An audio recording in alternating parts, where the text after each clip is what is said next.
Hello and welcome to Rippercast, your podcast on Jack the Ripper and the Whitechapel murders. This is episode 13, Mitre Square Revisited, with Neil Bell.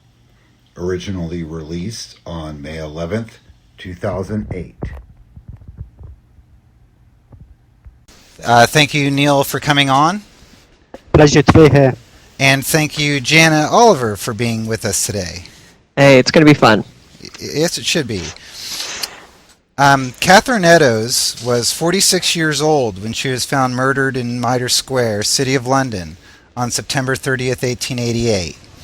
She was born in Wolverhampton and was the sixth of 9 children who survived infancy. But by the age of 15, both of her parents had died.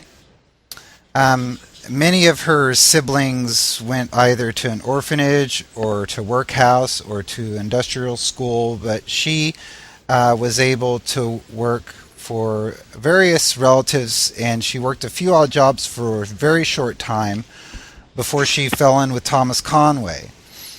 And together they sold chapbooks on the street. And while with Conway, she gave birth to a daughter and 3 sons. She split with Conway in 1880, either because of her drinking or of his abusive nature, or a combination of the both. And she soon found herself in the East End, where she again did whatever work came her way and probably resorted to prostitution. She met John Kelly while staying at 55 Flower and Dean Street, and they remained together until her death. Neil, you gave a presentation at the last UK Jack the Ripper conference in Wolverhampton entitled Mitre Square. Could you give us a little bit about that presentation that went over really well? Yeah, it really was born out of the article I did for Ripperologist with a guy called Jaakko Luukkonen, better known as JKL. Basically, we got together and, I contacted Jake, so I saw his images. I don't know if anybody's seen them on the casebook. His CGI recreations, though he loathes me calling them those. And I thought they'd work really well for what was then, and still is, an email-based magazine, The Ripperologist. So I contacted him. Basically, what I wanted to do was recreate the events around Eddowes' murder, roughly from around about 8 o'clock when she was picked up by the police to just after the discovery of her body, and basically see it through the eyes of witnesses who were there. I asked Jake if it could be done, for example, view certain angles of the square through Pierce's window, the Clapp's window, through the eyes of Harvey, so on and so forth. He felt it could be done. He had a little play around with his computer, come up with some amazing images, and it really took off from there. After we did the article, Adam Wood, who was organising, or rather co-organising the conference, sent me an email and asked if I basically wished to talk about the article and just recreate what I've done verbally, which I agreed to. So basically, it was just a run through, like I say, the final moments of Catherine Eddowes. I felt it was more of an aid to myself, really, because it can get quite confusing going through who did what, when, where, and a lot of actions cross over, don't they? So it was really, like I say, it was born out of that, and yeah, the talk went down surprisingly well. I was very surprised with it, to be honest with you. Neil, are 3-dimensional recreations of the murder sites just the beginning of using this sort of technology and providing ripperologists and civilians alike a new and possibly superior method of understanding the Whitechapel murders? In terms of understanding, yes. Obviously, we won't get any answers. There won't be anything. They won't bring anything new to the case in terms of solving the case. But in terms of getting an understanding, especially for people who are new to the case, I think it is the way forward. I mean, I can read a passage describing something 3 or 4 times and probably come up with 3 or 4 different images. Whereas what Jake does is extensive research. I mean, he overlays 4 or 5 maps. He even gets the textures of the bricks. You know, the guy is really thorough in what he does. And I can just look at that once and know exactly what the situation is, what it was like, what it looked like. So in terms, like I say, in terms of understanding, I think it is the way forward. Yeah, I think we'll be progressing onto that. It will come out of book form and onto. I mean, it's already doing that already. It's already coming onto the computer. I think that is the way forward. Okay. You can imagine somewhere down the line where they'll actually have holographic Mitre squares, where you can look at it in 3D in front of you in the air, sort of like Star Wars. That would be so strange to actually look at way the square looked in 1888. Well, it's funny you should say that, Jana, because what we did for the conference was that Jake actually did what he calls a walkthrough, which is a series of pictures, one after the other, that walks you through the event. And it was going to be of the Lavender, Levy and Harris sighting. And you basically was going to walk through what they saw and how they saw it. Unfortunately, due to time restrictions and the fact that it was on PowerPoint, well, I sort of dropped the idea. But I know, and again, he probably won't thank me for saying this, I know Jake has got some new software, and he's sent me a couple of things that he's done. I won't say what they are, but believe me, they are outstanding. They're a lot smoother than what he showed me before. Oh, and, wow. They are actually moving images. Like I say, I'm not going to say too much about it. That's up for Jake to disclose. But I was very excited by seeing them.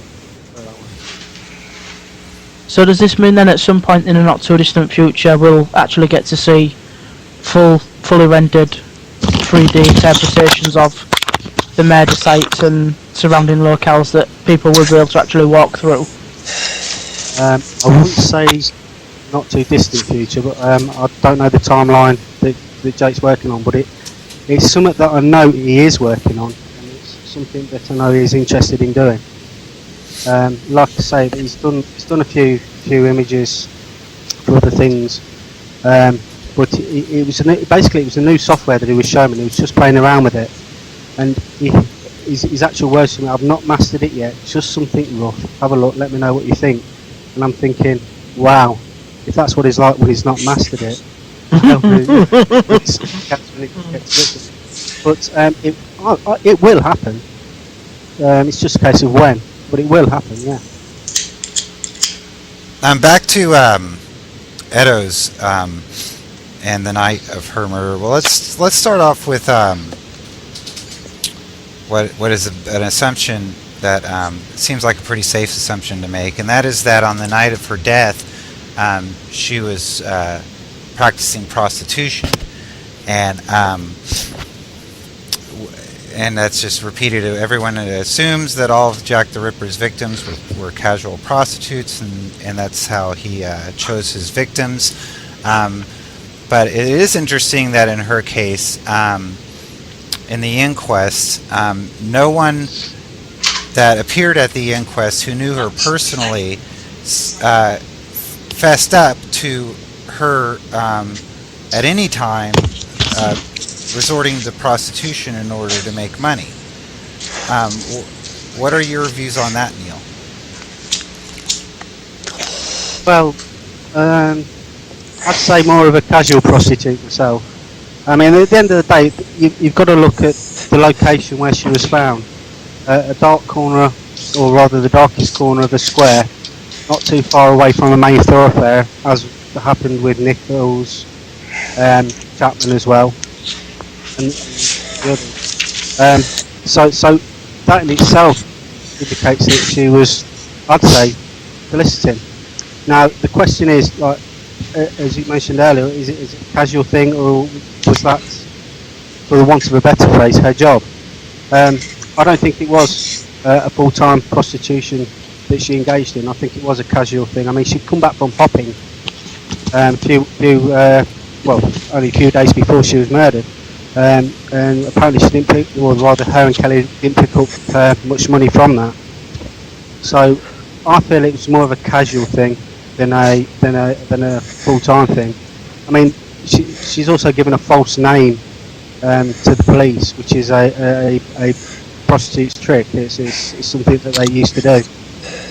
So there are little indicators like that will say she's. I don't think she earned most of her money hawking. Let's put it that way.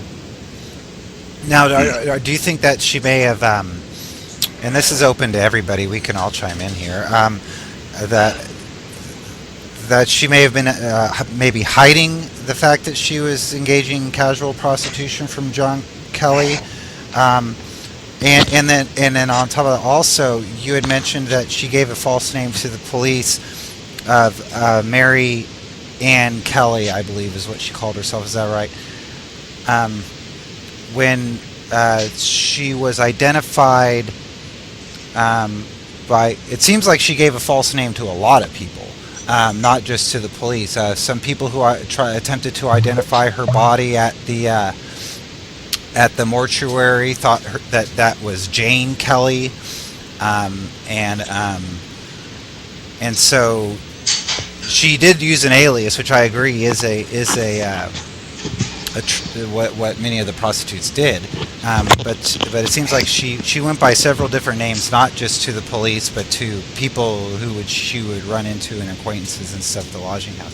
So first, let's see if anyone believes that maybe John Kelly was being honest in his inquest testimony when he said that he never suffered her to go out onto the streets and such.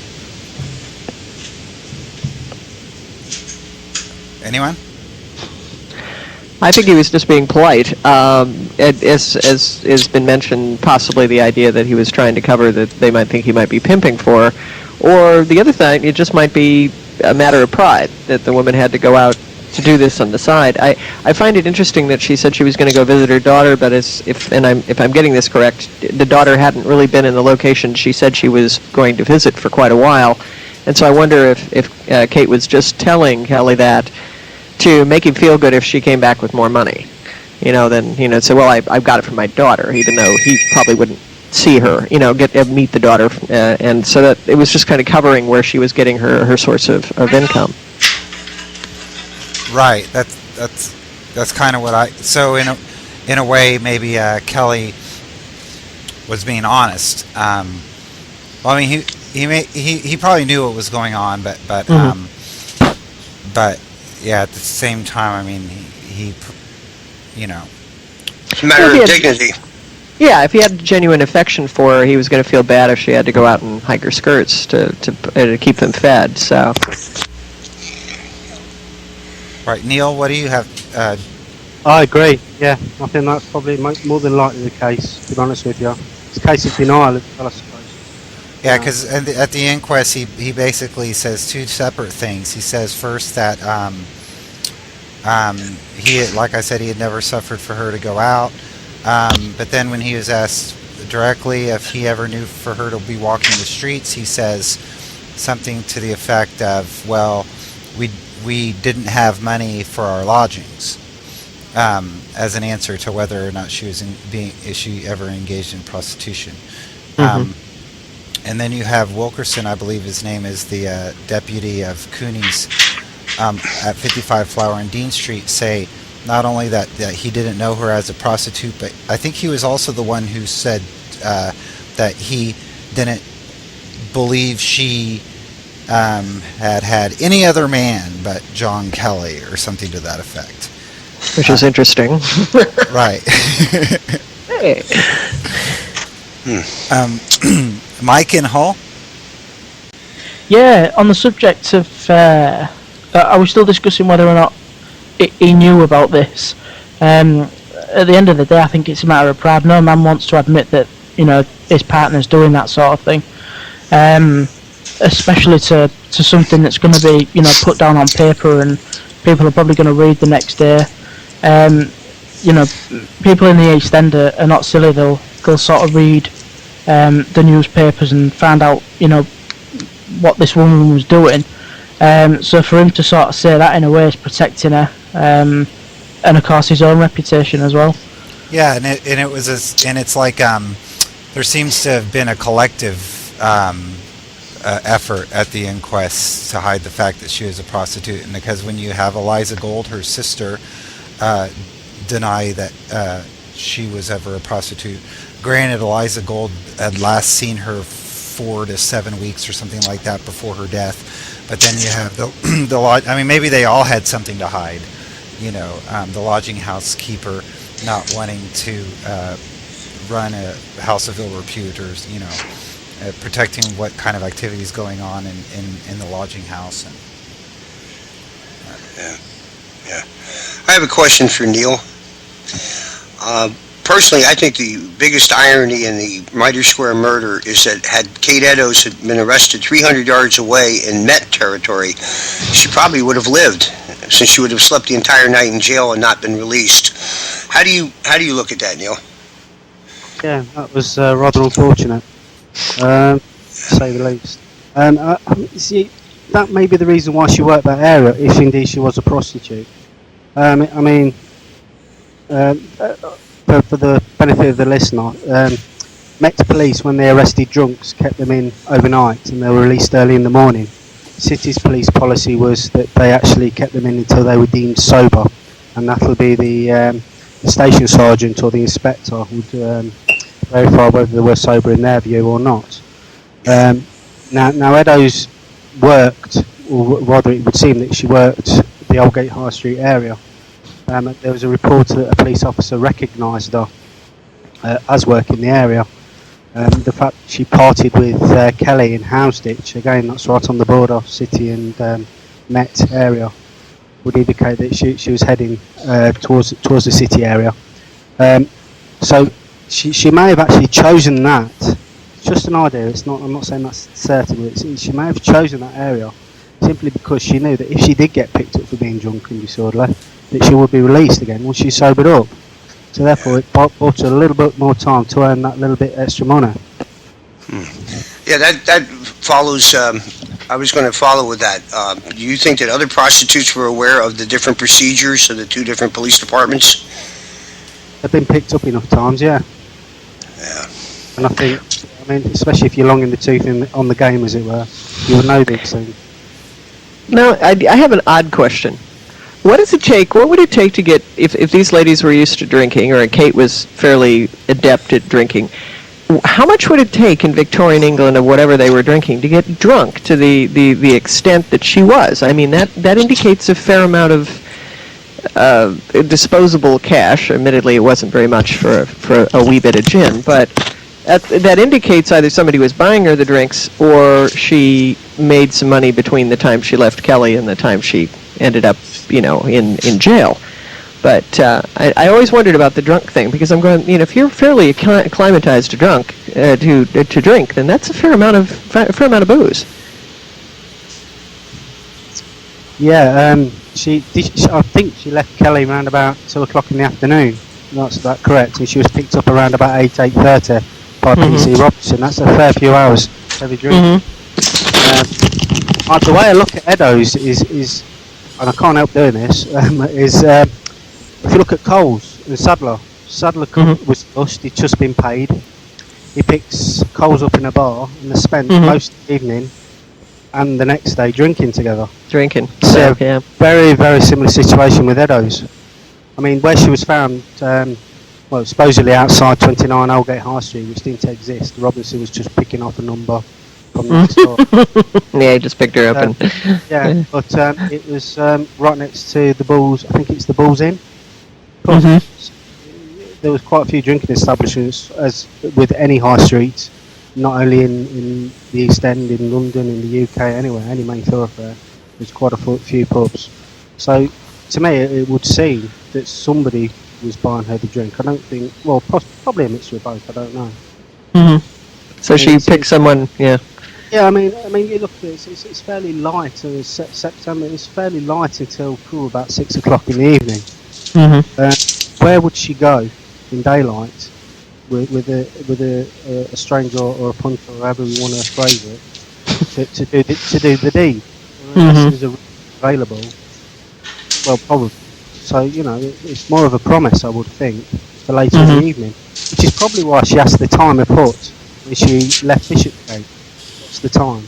she may be meeting up with a bow a bit later on. I don't know. Yeah, she still owes him a payment for the drink or Exactly. yeah. Just quickly going back to the subject of false names, what do you think about Eddowes using the names Jane Kelly and Mary Ann Kelly? Do you think it's just pure coincidence? Is that for me? Anybody? Sure, you go. I think, Neil. well, obviously the surname Kelly is a match with John Kelly. Mary Jane is, especially with the surname Kelly, is a fairly common Irish name. The area around Spitalfields was fairly heavy with Irish. Not as many as the Jewish, obviously. I just think it's a coincidence myself. I don't read anything into it. And when she pawned the boots, she gave the address of 6 Dorset Street and under the name of Jane Kelly, which is even more of a coincidence, I guess, because she wasn't even staying at 6 Dorset Street, but at 26 Dorset Street was Mary Jane Kelly. So That's a good point, actually, Jonathan. Yeah. Neil, I have another question for you, buddy. What do you think of the author Trevor Marriott's position on why Catherine Eddowes' apron was cut? He believes that she used that for perhaps to some kind of facility of relieving herself. What do you think about that? She was found with, I do believe, was it 12 pieces of rag, small squares, upon a person. And these pieces of rag had small blood stains upon them. Now, I'm led to believe that rags were used in Victorian times by women on their menstrual cycle. I can't really understand where Trevor's coming from with that one, to be honest with you. I mean, for a start off, it's her apron. I mean, she's got 12 pieces of rag on her, yet she chooses to cut the apron up. I don't understand the logic behind it. You know, a dirty apron at that. You know. Right. And an apron was for somebody who didn't really have too many worldly possessions. It was fairly valuable. Absolutely, yeah. It's not something that you do with ease, with flippancy. It's just, like I say, I still kind of say she's got 12 pieces of rag on there, small rag already cut to size, and yet she goes and tears her apron off. It's just illogical to me. Right. And there's also a report in the Times. I think it's October the 11th, and it's obviously in reference to the Lavondar and Levy sighting. Now, it's not mentioned in any inquest or any report, but in the Times report, in the news report, they actually put, and I'm quoting here, that they, meaning the 2 witnesses, recognised her on the account of the white apron she was wearing. So, unless since Lavondar and Levy saw her, she nipped quickly over to Goulston Street with the guy she was with, if it was indeed Jack, to cut the apron up and place it there herself after using it as a pad, and then scooted straight back over to Mitre Square to be murdered. I can't see. Again, it just doesn't add up. There's a lot of things against it, very few things for it. I mean, to be fair to Trevor, I mean, he's thinking outside the box, as it were, to coin an awful phrase. But that's a little bit too far out the box and probably out the shop for my liking. So you're saying there was a Times report that stated that they that the witnesses actually saw her wearing a white apron on top of being able to identify her clothing by the black bonnet and black jacket. There is that, yeah. I mean, obviously it's a news report. I mean, do we take credence in that? I mean, it's the only report I can come across. So maybe that's probably Huh. But the thing that, like I say, she's already got squares already cut up. I think there were 12 of them, 12 small squares. They were spotted with blood apparently, so it would seem that they've probably been used before. like I say, it just doesn't make sense. While we're on the subject of possessions, one thing that's always interested me is why have two black pipes as well as a cigarette case? I mean, surely it would be either one or the other. That little thing's always confused me as to why. You know, it said she had the two short clear black pipes and the red leather cigarette case with white metal fittings. That to me is, I've always thought that a little bit unusual that she should carry both. Most people that I know either smoke a pipe or smoke cigarettes. It's rare I meet anyone that goes from one to the other.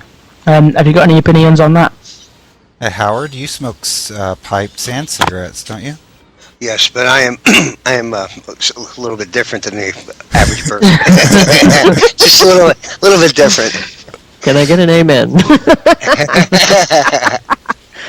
I purely smoke pipes. So. Yeah. Well, are we assuming that there's cigarettes in the cigarette case, or was she using it just merely as a case to store something else? Or she found it. Yeah, just found it and thought it might be worth something down the line. Right. She was also found with she was also found with a handbill on her addressed to, what was it, Neil, from Frank Cater? He was a butcher in the area. He owned a butcher shop or a grocery store in Spitalfields. There was a handbill that was found on her in her possessions. It's not listed in the inventory. Yeah, I think that came from the press reports, didn't it? That she had a printed card for Frank Carter of 305 Bethnal Green Road. Right. It wasn't on the official list of stuff, but it came from a later press report. Right. And these pipes that she possessed were probably really cheaply made clay pipes, weren't they? And ones that would break easily. So for her to be carrying two of them, maybe not too out of the ordinary. If she had every living possession, which appears to be the case, on her person.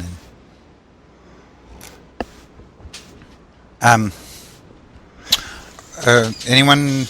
Howard, you got another one? Sure. Neil, now we're going to go into the macabre, buddy. For the record, what do you think is the most likely outcome of the organs that were taken from Mrs. Eddowes? Do you think they were cannibalized, discarded, saved, or other? Obviously, I think it's pretty straightforward that the organs were important to whoever Jack was. I mean, he's removed organs from Chapman, who was later to supposedly take heart from Keller. I don't know. I mean, obviously, it's probably a trophy thing. I do find it interesting that after the Eddowes murder, George Lusk, the chairman of the Vigilante Committee, received a portion of supposedly human kidney. And there is an actual quote in the letter that the other half of the kidney, the killer, actually fried and ate. Now, I was trawling through the letters, Stuart Evans and Keith Skinner's book, and I also went through Stuart and Don Rumblow's book about Scotland Yard Investigates, trying to find another reference to cannibalism, and I can't find anything on there. Not prior to this Lusk letter, anyway. So I find that fairly odd. That the only letter that really mentions it is the Lusk letter, and it mentions cannibalism in it. Right. So I don't think he would have discarded them unless he had to have discarded them. Unless somebody, whether it be at his lodgings or wherever he was staying, or whether it be on the street, were getting a little too close. Obviously, after a while, you'd have to have some form of preservation, or they would have deteriorated after a while, and that may have happened. Obviously, we don't know for certain. We've got Tumblety as well, who collected wounds allegedly. It's not improbable that he kept them. Well, speaking of the Lusk letter, what is your position on it? Do you believe that it's that it came from Eddowes' murderer? I think I'm with the majority and state that if you had to choose a letter, that would be the one. However, I don't think he would have communicated, really. I mean, if he was going to send it, he was probably. I mean, it is a human kidney. He would have sent something with it to clarify. I mean, see, the way I look at it as the Zodiac with Stein's shirt. He used to send off letters with Paul Stein's shirt. With a picture of it in with a letter. I felt he could have done that with the apron as well, if Jack was going to, Right. But I don't think Jack communicated. I don't think he was that type of serial killer. I may be wrong. That's just my view. Well, in one of the letters, not the Lusk Letter, but the Saucy Jack postcard that came on October 1st, I believe that's the one that mentioned clipping the ears off the victims, and I don't have it in front of me, but it seemed to have, there's a little bit of question as to whether the Saucy Jack postcard, I believe, was the one that mentioned the double event this time. The first one squealed a little bit. Is that right? That's correct. Okay. And this one was received on October 1st, but there's some question as to whether it was mailed in time for the letter writer to have read the reports in the morning papers of October 1st, to where he was able to get those details. And also, there's the police were under the impression, of course, that the Saucy Jack postcard was written by the same person who wrote the Dear Boss letter. Are you of the opinion that neither of those communications or especially the Saucy Jack postcard or the Lusk Letter or any of them are legitimate communications from the killer then? That for me, John? Yeah. Yeah. I think they're all false, to be honest with you. I mean, I think it's pretty much, I won't say established, but the finger of the accusing fingers points to Mr. Bulling, the newspaper reporter, Right. with the Dear Boss and the Saucy Jack letters. I do believe the postal service in Victorian periods was a hell of a lot better than it is today. It seems that we've not progressed much. I think there were up to 3 or 4 deliveries a day, and like I say, the system was fairly rapid. So I can't see how it's improbable that whoever wrote it could have picked the information up from the early editions of the news reports and sent it off. I mean, unfortunately, I think it's the Saucy Jack letter. There is an actual fingerprint on there. I mean, if these murders were committed 2 or 3 years later, we may not have caught Jack the Ripper, but we certainly would have got whoever was involved on the Saucy Jack letter. Certain. All right, Neil, let me move on to the inquest report. What is your opinion of Dr. Frederick Gordon Brown's assertion that there was a modicum of professional ability in the removal of the kidney? How do you feel about that?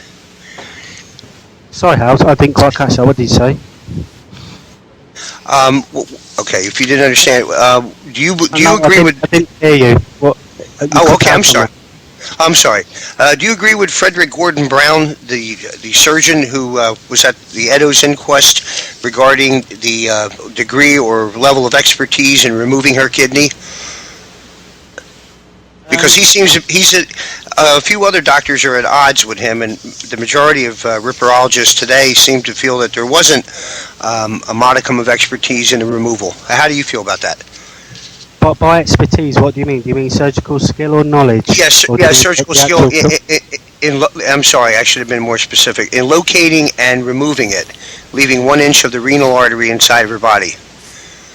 The route he went through, which obviously was via the stomach, I don't know. I think that he had anatomical knowledge. I'm not so sure about that he had skill.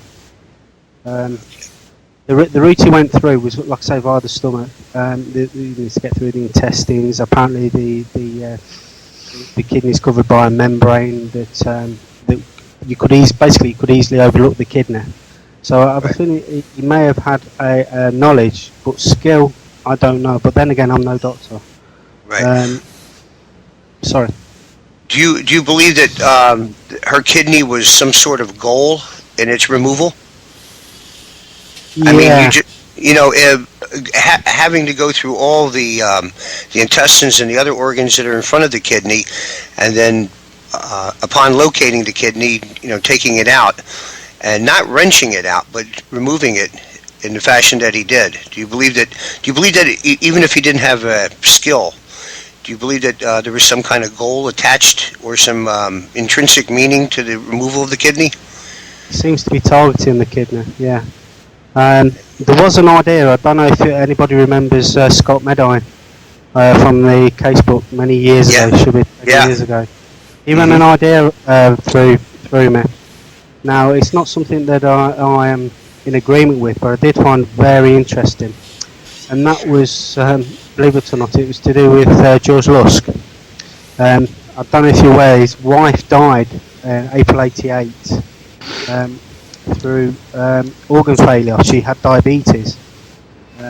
Now, as a diabetic myself, I know the most common cause or the most catastrophic failure of the organ is the kidney organ failure.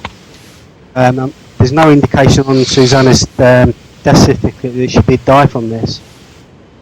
But if she did, then Scott made a link between that and the kidney, and the fact that Lusk received the kidney. It would have been a pretty annoying thing for Lusk to have received, if you know what I mean. Yeah. But that's a side issue. Yeah, I think he was targeting. I think he was certainly targeting the womb. I mean, obviously with Chapman, he took that away with him as well. Yeah, I think it wouldn't surprise me if it's there. Why not? He took it away. I always found it interesting, the incredible lack of light in Mitre Square and being able to find the bits that he was looking for. In a past life, I used to work in the operating room as a surgical nurse. And, we've got lights and all the goodies, and you still have to hunt around sometime to find the bits. And he was, there was just virtually no light in there, even if you want to count the candle up in the second story window or whatever above the murder site. How in the heck did he do that? I mean, that's just so incredible that he could get in there, find what he wants, and get out in the designated period of time. Yeah, it's quite phenomenal, isn't it? Yeah. I bet you couldn't name a surgeon that could do that. No, I mean, you turn him loose and say, okay, I'm going to blindfold you, pretty much, almost, and I'm going to give you a bunch of clothes to cut through, and I'm going to give you a time frame because there's 2 cops coming back this way, and no pressure there, dude, and find this bit and carry it off. That's always astounded me. That really has. And then have time to mutilate her face. Yeah, still, look, I've got another 30 seconds here. Whoa, that's incredible. That's incredibly cool. Yeah, back to what Howard was saying about the inquest report. Didn't they draw a distinction between someone who's was a student who possessed some kind of surgical skill, like a medical student, as opposed to a professional surgeon? There seemed to have been an either/or. I was under the impression that the consensus, or at least some of the opinions, were that he was the murderer was either a slaughterman, a butcher, or something, or the possibility of a medical student surgeon, but not a professional surgeon. It's like they drew a line between someone who had like you were saying, Neil, someone who had some rudimentary knowledge, as opposed to someone who practices it as a living. I know it's getting into suspectology in a way to be discussing whether or not the murderer had medical knowledge, but I think there was that distinction made between a professional surgeon and a medical student. So. I think that was made because the discrepancy between the doctors in the area of skill. Obviously, as you said, Jonathan, a medical student wouldn't have necessarily that much skill whereas a surgeon would have. So, whilst they have the knowledge and maybe a little skill, it's not, not total skill as Jana pointed out, surgeons and so on and so forth. All right. And one more thing before I let Mike and everybody else talk, is I want to get this in as far as the Lusk Letter. Some ripperologists, the person I'm thinking of off the top of my head right now is Stan Russo, would say that the incident with Marsh, the man entering her leather shop and requesting the address of George Lusk, seems to everything seems to match up that the individual who approached Marsh to get Lusk's address was the person who sent the Lusk kidney and letter,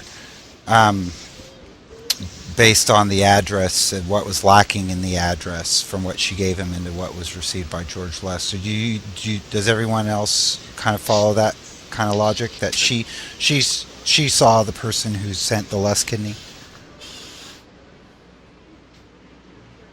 Anyone? You know what I'm talking about, Howard? Yeah, I believe that I believe it's a possibility that the person who sent the Lusk letter was the person who went in Miss Marsh's shop, but not definitely. I'm up in the air about that. Whoever it was obviously targeting Lusk. So the simple fact that they've inquired about Lusk's address, is a heavy indicator that it's probable that it is the guy. It's not as if it's sent to an address; it's addressed to Lusk. You know what I mean? Right, and the number was missing off of his street or something like that, which is just like the information she gave to the man who inquired about Lusk in the leather shop. So anyway, that's a factor on the plus side that it was the one and the same man. I would think. Yeah, I would agree with you, John. Mike. Yeah. Yep, Neil, I have a question. What do you think of the facial mutilations? Do you think they were intentional or a byproduct of the attack? A little bit of both. I think there may have been some nicks to the face that were caused during the cut on the nose, the slicing of the nose. But obviously the nicks to the eyes seem pretty much placed. Now, depends whether you obviously intentional he meant to do them, but whether they were done intentional to form a pattern, a design, I don't know. It would seem so. Certainly with the eye nicks, it's a bit of a strange coincidence that both of them were nicked very much the similar level, So yeah, to me, it's like it's not a nice phrase, but like he's playing, he's creating, he's doing something. Mm-hmm.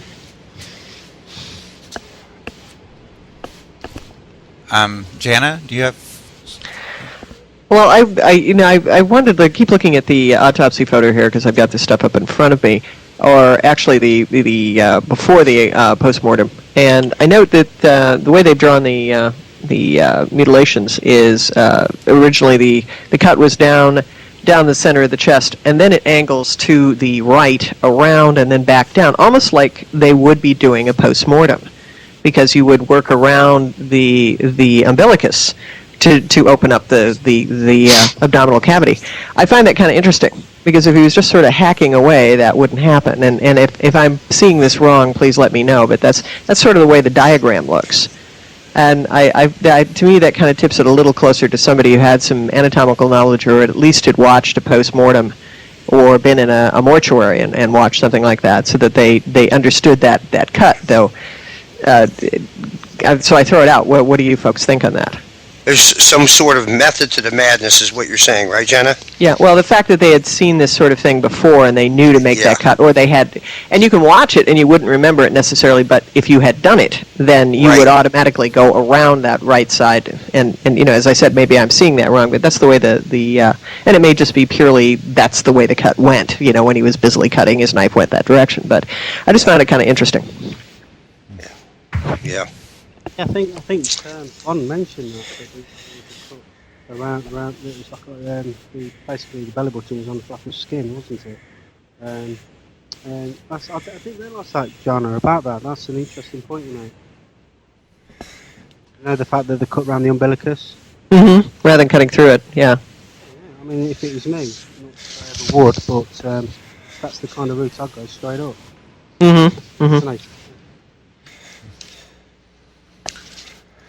Mike and Hull? Yeah, Neil, what are your views on the alleged shawl that was said to have belonged to Catherine Eddowes? Is this the Amos Simpson shawl, isn't it? It is the one, yeah. The guy's supposed to have pilfered while everybody else was looking the other way, stuffed it in his tooth and... stuck it under his bed for years, yeah. And it... I think, if I'm correct, B.C. Simpson was in the force, was he 20 odd years before 1888? Didn't he join in 1860s or something? The guy would have known procedure, so in order for him to do that was obviously against procedure. We have Sergeant Jones, who came across, I think it was 3 buttons when Eddowes' body was being removed. He immediately presented him to Inspector Collard. Now, they were 3 tiny buttons. A great big shawl, which it would be a sizable piece of cloth. For him not to present it is absolutely scandalous. The only thing going for it is the description of it, which matched Eddowes' skirts. But the fact that nobody reports her wearing a shawl lays heavily against it as well. Personally, I don't take much credence in that story.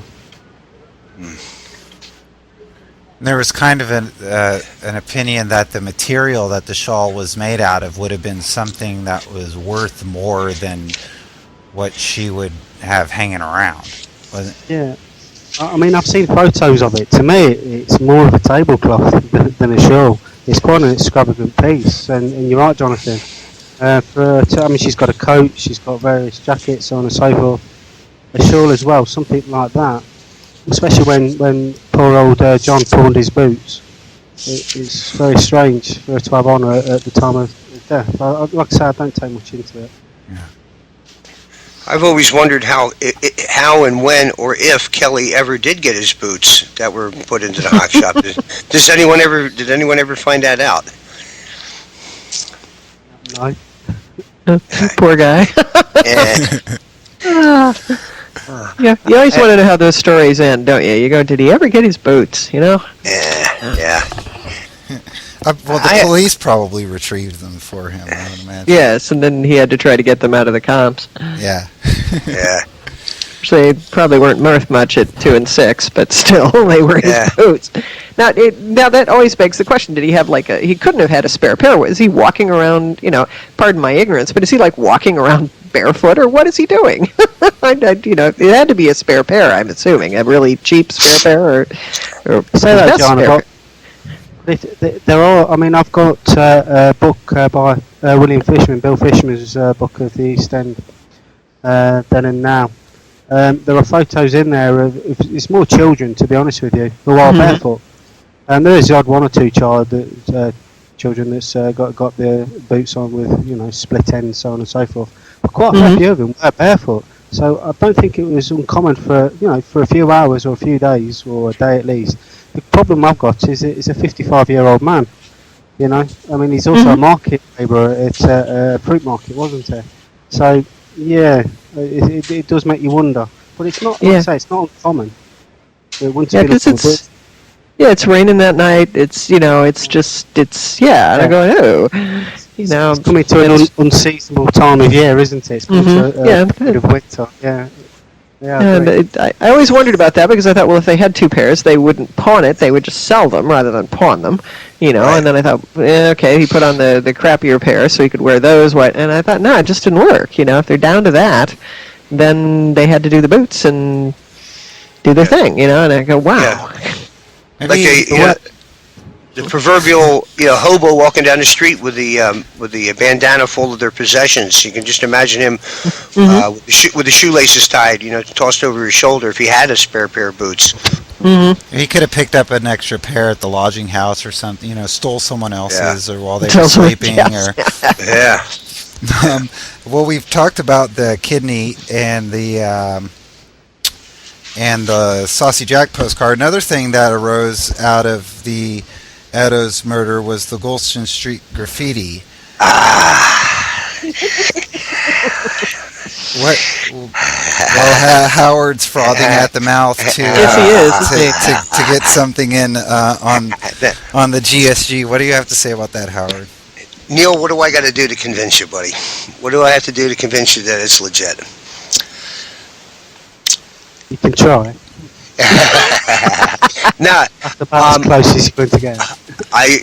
your argument against the Goulston Street Graffiti is just about the best that I could come up with if I was in your position. But let me ask you this: What's his position? Well, his position, he and I do not see eye to eye on the Goulston Street Graffiti, but that's fine. That's what makes World of Ripperology go around. What is the best explanation that you can come up with right now, Neil? It's been 2 or 3 years since we had our little article in Ripperologist magazine going back and forth about it. Has anything changed in your mind, or is there a new reason why you think that graffiti has been linked to the apron? No, I'm only joking. I mean, first of all, let me clarify my position on the graffiti. I don't think that Jack the Ripper wrote it. However, I can't prove that. Therefore, it's possible that he did write it. But I mean, for me, it's an ambiguous statement. It says quite a few different things. One's the most common one, which is a finger of blame against the Jews. The other way you can read it, the Jews are the men that will not be blamed for nothing, is more of a defiant statement as well. I mean, it's like we have on the Michael will be able to bear this out on the pound coin. We have various nations: the Welsh, the Scots, the English. On the Scots, I think it's neo impune lasset, which means nobody treats us with impunity and gets away with it. It's quite a defiant, Nobody treats us Jews without good reason, or rather nobody blames us Jews without good reason. However, there was something I came across in the Irish Times. I can't remember the date of it now. Apparently, there was quite a few people that made the way to the mortuary to view Eddowes' body in terms of identification. I think it was 2 or 3 days before Kelly came forward. One of them was a guy who stated that he recognised the woman as a lady by the name, or rather the pseudonym, or whatever you want to call it, the alias, Phoebe the Jewess, which I find which is quite, especially when you read the graffito as the Jews are the men that will not be blamed for nothing, which is obviously the other name that Kelly's alleged to have given, or rather Eddowes is alleged to have given at the Bishopsgate police station. Eddowes was a child lady for the Jews as well. The Oldgate High Street, where she was found, was heavily populated with Jews. There was quite a few Jewish butchers. I don't know if anybody's read Scott Nelson's wonderful dissertation about the suspect that lived in Butchers Row, but he gives quite a detailed description of the trades and businesses and the type of people around there. So there is quite a heavy connection between Eddowes and the Jews. A lot of people go along with the Stride connection and the Imperial Club connection. Obviously, Stride was found next to the International Educational Club, which was heavily populated by Jews, and also the fact that Duke Street, the passage, Church Passage, was virtually opposite, not entirely opposite, the Imperial Club, which is another Jews club. But Eddowes seems to have a lot of connections with Jews. I know it's pretty easy because of the area. That said, I still think it's highly unlikely that Jack did write it. I just cannot see why he did not make any reference in the graffito to any of the murders, to Eddowes, to the apron, to anything like that. But sorry, Hal. Oh no, it's vagueness, and the fact that it doesn't clarify anything about the 2 murders that night. It's the ambiguity. Yeah. But like I say, I cannot say for certain that he didn't, and I can't believe in it for certain. I can't dismiss it. It will still always be there unless something else comes up. I don't think anybody can dismiss it. Then again, on the other hand, I don't think anybody can say, yes, that certainly is something that Jack did. I think I can see both sides of the argument, and I feel both are just as valid. End of. Okay. Right, my 2 cents on that is that when the police officer who discovered the piece of apron first saw it, his first inclination wasn't to look up and see that there was graffiti written there, but he immediately assumed that there was another murder inside of Goulston Street, the lodging house. So he actually went up several flights of stairs looking for a body, a la Martha Tabram, only to come downstairs and then look up and see what was really in small writing. The size. Some people, have it, even illustrations at the time have the size of the actual text pretty exaggerated in it. Long was sorry, Jonathan. Long was actually looking for blood spots upon the wall. He wasn't looking for writing. He just he was looking for blood splatter on the wall. Right. So if the murderer was attempting to draw attention to himself by writing the graffiti on the wall there, in a way he succeeded, but really it's kind of a fluke that he succeeded in doing that, because you'd think there would have been just an equal chance that the graffiti could have been ignored. Martin Fido had mentioned the possibility that the graffiti was a leftover from the prior day's business that was being conducted on the street, and that it could have been written by a Gentile who was dissatisfied with the business practices of one of the Jews that he may have bought something from when they have the market, right outside the doors, and meaning that I think he brought, if the Gentile would have bought some shoddy merchandise and tried to return it or whatever, and got the response that no, we're not responsible for this, that kind of a thing. So there are many other possibilities. What is your opinion on this, Jana? I've always had trouble with it. Hal's gonna just love me. I've always had trouble with it because it just seemed too weird. The fellow, if this, okay, we tied Kate Eddowes' apron to Kate, who's now getting cold in Mitre Square, and he takes the time to wander over, and admittedly it's a route that he might have followed, but still he wanders over and goes, this is a great place to ditch this apron, and I'm going to write, scrawl some graffiti here rather neatly about the Jews. Well, as it was just pointed out, there are Jews everywhere. The East End was full of Jews. That was Jews and Irish, so why there? Did he have somebody he didn't like in the building, or was it a warning? Or in my case, I really think it's just something that just happened to be there, and they connected it with Kate Eddowes' apron. I think it was Judy Stock who once suggested that perhaps Jack had cut himself during the mutilation of Eddowes, and he'd torn off the apron to bind the wound. And then when he finally got somewhere, he just dropped the apron, realized that the apron would be a problem, and dropped it and moved on. So, no, I've never been real sure about that. I've always thought that was just a little too coincidental that he would stop and do this hours. And I think it was a few hours later, wasn't it? Am I correct that it was sometime later after the Eddowes murder? It was 2:55. Eddowes she was found by Watkins at 1:45. So it's an hour later. Yeah, an hour later. Yeah, so he's wandering around going, what do I do with this? Oh, hey, I'll do a little bit of it. No, I've never really... that one just always kind of didn't really sync with me, and I don't have a really excellent argument of why not. It just, on a gut level, it just didn't work for me. Right, and just to tie that one, I guess Howard's... I don't know what Mike's opinion on this. Howard seems to be the only one so far who believes that this could be written by Jack, but there is graffiti all over the place. And... who knows if he would have picked the next entryway down, what kind of graffiti could have been written on that wall. Yeah, the Catholics or the Masons or the, Yeah, and who knows? Yeah, God forbid what we could be discussing. Oh, the royal family! Oh no! Yeah, God save the Queen, and then that's Yeah. where we're at. Yeah. East End of London, I don't think so.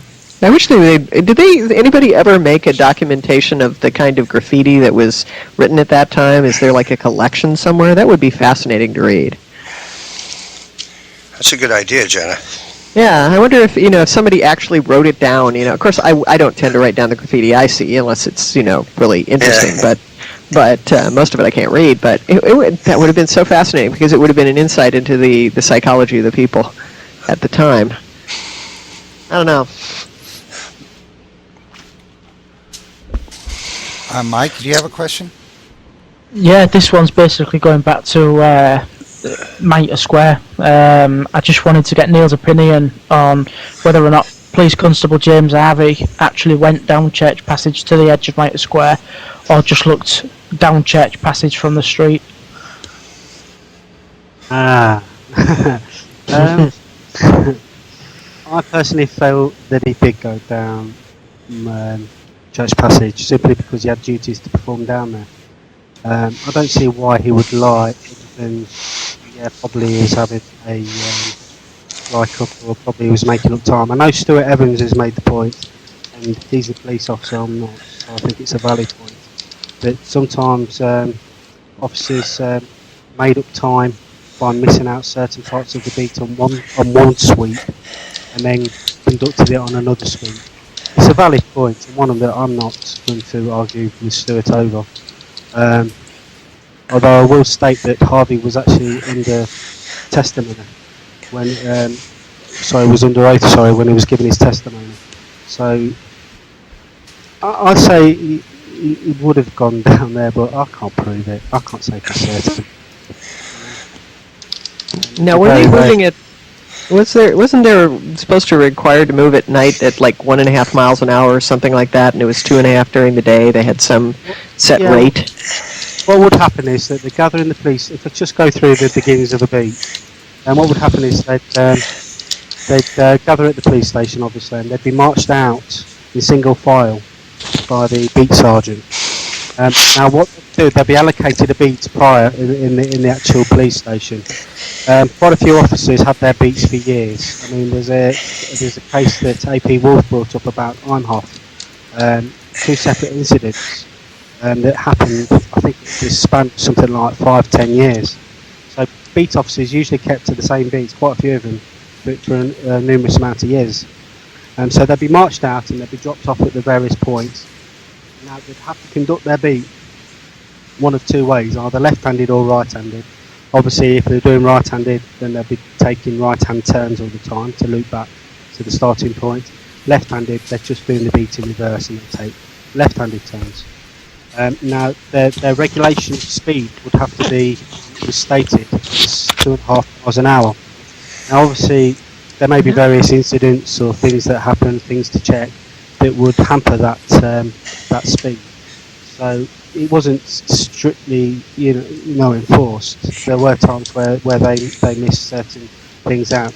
Now, the beat sergeant and I do believe the inspector used to go out ad hoc to various beats. They'd sort of calculate where the beat officer should be at that particular moment in time and basically wait there for it. And I believe that's what was happening with the case of Mackenzie when she was found murdered down Castle Alley. I think it was, I can't remember if it's Andrews or McAndrews, but there was a beat sergeant meeting up with the police constable, the beat constable, having his little tete-a-tete, make sure everything was okay. That's another reason why the sergeants used to meet up, to see if there were any problems, anything that was happening untoward. And they had their little conflab and they went their separate ways, only for the sergeant to be called back seconds later for the fact that the beat precinct found Mackenzie's body. So they were looked over. They weren't just sent out, off you go lads and do your best. Mm-hmm. So they were being monitored at certain stages. But like I say, I can see Stuart's points and I do agree with it. it's also important again for the. I know this is in the book of regulations for the beat officers to get to know every single shopkeeper and every single pub landlord on his beat in case they were required. Which in the East End of London, there were quite a few shopkeepers and quite a few landlords. So and again with Morris got together with Watkins every so often to discuss various incidents. There was the packing case incident in Mitre Square, the Burke incident, where Morris had found this chap Burke basically stealing a champagne case, and the arresting officer on that was Watkins. So they did liaise with each other. They did liaise with the night watchman and the pub landlords. Obviously, that would have hampered the beats. So, like I say, I can understand where Stuart's coming from. I'm not stating that Harvey, for certain, did go down the passes, but I don't see any reason why he would lie, because it was fairly common knowledge to the police officers that that sort of thing happened. I don't think he would have been berated for it. Mm-hmm. Do you think that the city thought the city cops thought that they were probably less likely, because all the murders at that point had been over in Whitechapel and Spitalfields? Do you think they were feeling a little like, okay, he'll stay over there and we don't really have to worry about him over here, or were they?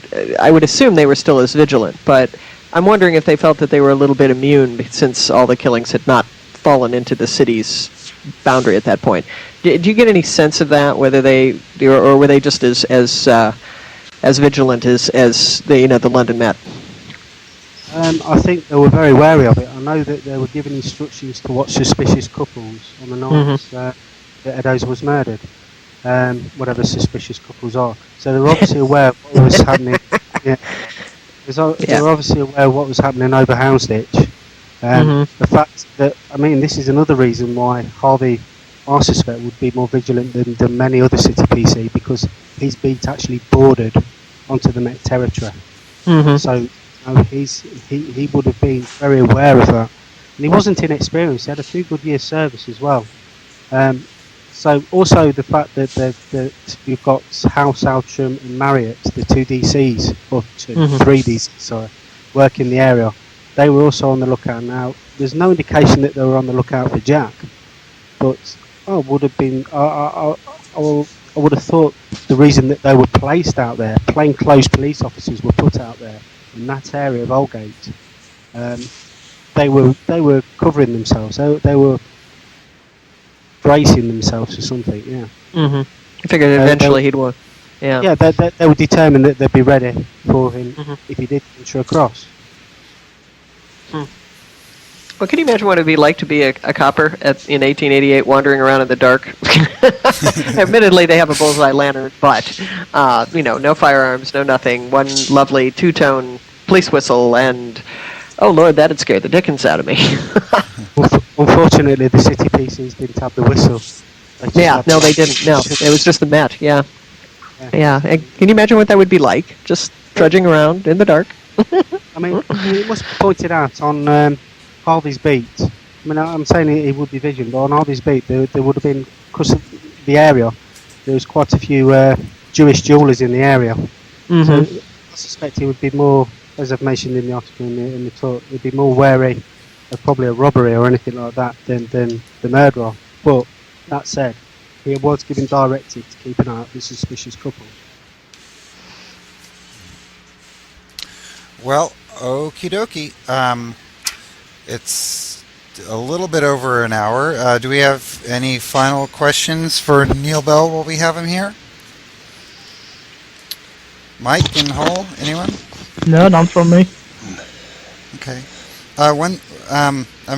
There was one more thing I wanted to bring up, but is everyone cool with that? Sure. One of the things that came from Eddowes being killed on city territory instead of in the Met was that all of a sudden all these rewards started to be offered for the apprehension of her killer. You had a total of £1,500 if you include the Commissioner of the City of London Police offering £500 reward, the Lord Mayor offering a £500 reward, and the Star newspaper offering a £500 reward. And that he added even more pressure on the Met, who had been going through this whole public controversy of why no one was offering rewards. And not that it did any good, of course, in this case, but it does kind of point to how different these two police forces operated.